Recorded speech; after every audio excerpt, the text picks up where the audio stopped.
fellow YouTubers, Trouble8385 here with YouTube Gaming Community number 86. So first things first, I'd like to thank everybody who left me a message or a message on my front of my channel, hoping everything was alright. My wife's father just simply, Sunday night, went to the hospital. They had to just simply run tests to be safe. He was released. We didn't find out till the next day, and so my wife, because her father had some health issues the last couple of years, she was a little freaked out, so that was more important. And then yesterday was totally selfishly for me. Yesterday, in my local theater, they got Transformers Dark of the Moon movie in, and I saw it in 3D. And by the time I got done seeing that, it was midnight, and then I went to go record, and the battery died on my camera, so here we are. So first things first, the topic of the day is about the Supreme Court ruling in the case. Originally was Schwarzenegger versus the video game industry. Later was turned to Brown versus the video game industry, because the law was actually written basically whoever the current governor was, that's who it was named after. Which seems kind of egotistical, but never mind that. So, what was the importance of this ruling? For those who don't understand, the U.S. Supreme Court only rules on a law in two ways: constitutional or unconstitutional. And basically, they look at the U.S. Constitution written by the founding fathers of the United States, and then they simply, based on that, decide whether it works in guidelines with the Constitution or it's against the Constitution and unconstitutional.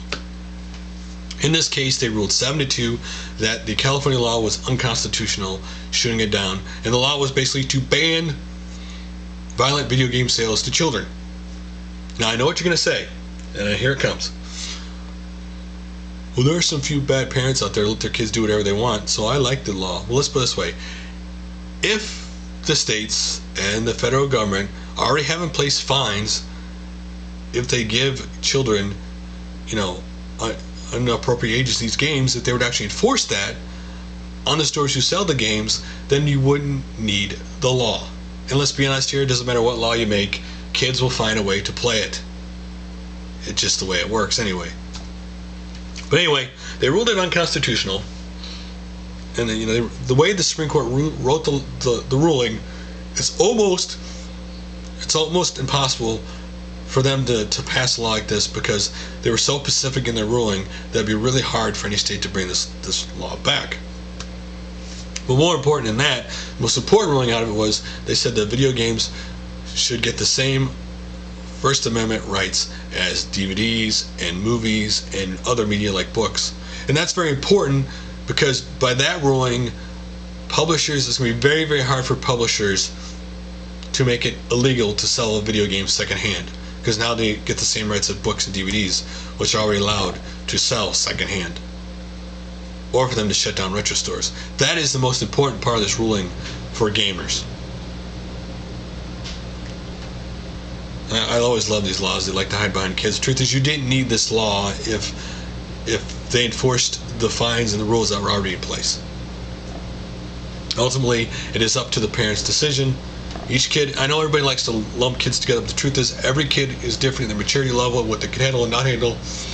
And most parents want the best for their kids, and most parents understand what their kid can and can't handle.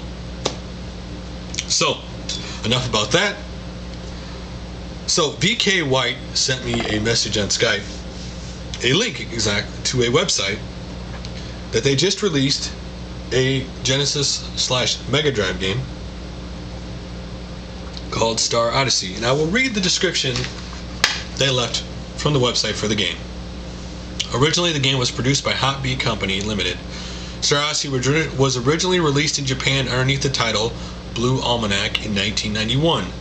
Star Odyssey was the title chosen for the game's English localization, which was scheduled for release in the United States in the early 1990s. Though this version of the game was advertised in several print magazines of the day, its release was ultimately cancelled. In 2007, the only known English language prototype of Star Odyssey was acquired by Super Fighter Team, who are releasing the game. Upon verifying its completionist, the company approached current IP holder Starfish-SD in order to negotiate a license to produce and publish the game worldwide. An agreement was officially reached between the two companies in 2009, paving the way for this long-awaited game to finally reach eager customers outside of Japan. The finished product was released on June 22, 2011 for use with all NTSC and PAL-based Genesis, Mega Drive, and compatible video game systems. So, go check out the link if you're interested in getting that game. I know they're currently working on a Super Nintendo game also right now, and they have other games listed on the website, so go check that out. It's really cool that other people are still making games for the systems, or bringing games over that never got released. So, I'm going to read comments from my last video, which basically, when you think of your current gen video game system, what game do you think that comes straight to your mind as soon as you think of that system? The first list is by Pick Up Play 5. For the 360, he says Gears of War. For the DS, Pokemon Diamond. For the Wii, Super Paper Mario. For the PS3, God of War 3.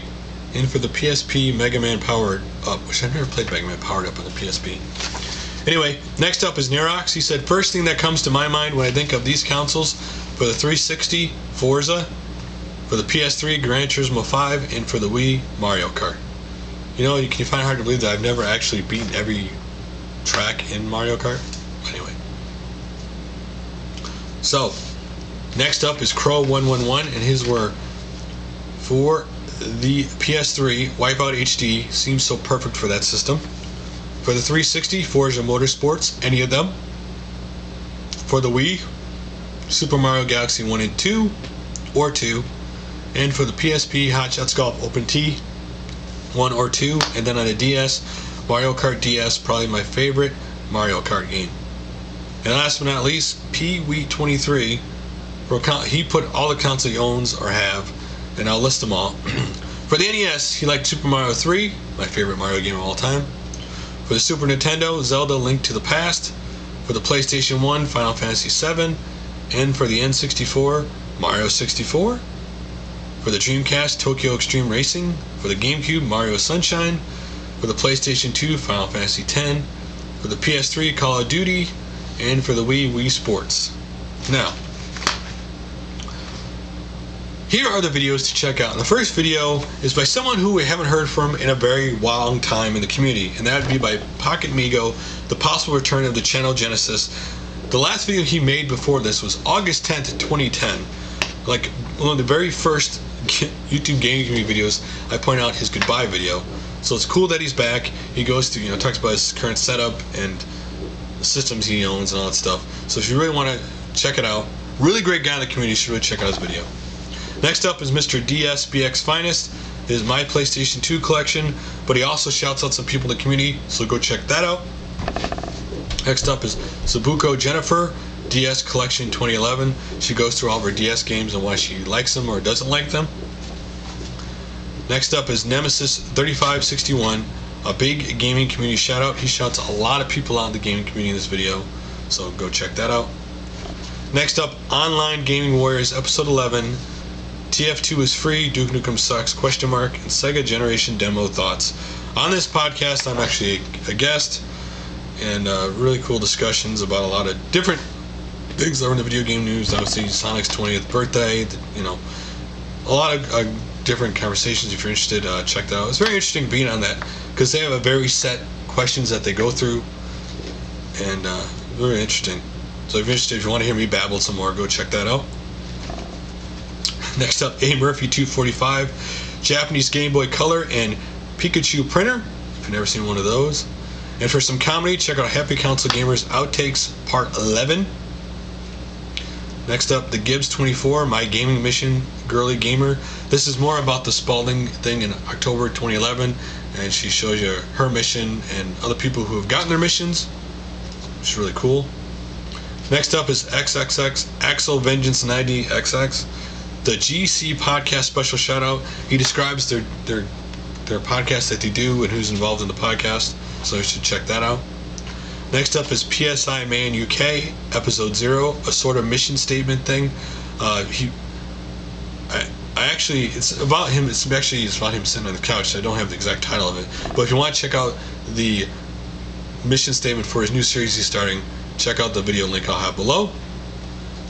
Next up is Slider36, Mega Man 02, Sand Wilderness No Damage. If you want to check out this Game Boy game and see him go through this level without getting a single damage, check that out, because people say I don't show gameplay.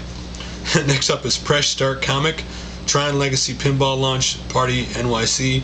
Really cool new pinball game off Tron Legacy. I wish I had it. IntellivisionDude, the music and sounds of Intellivision. So if you like to listen to the old sounds of it, check that out. And last but not least, the Demo Monster, 500 subscribers. He also shouts out a bunch of different people in the community in the video. And last but not least, on Friday, we're doing another community, and this time, this one is based just simply on videos and channels to check out of people who have 1,000 subscribers or less. So guys, I will see you then.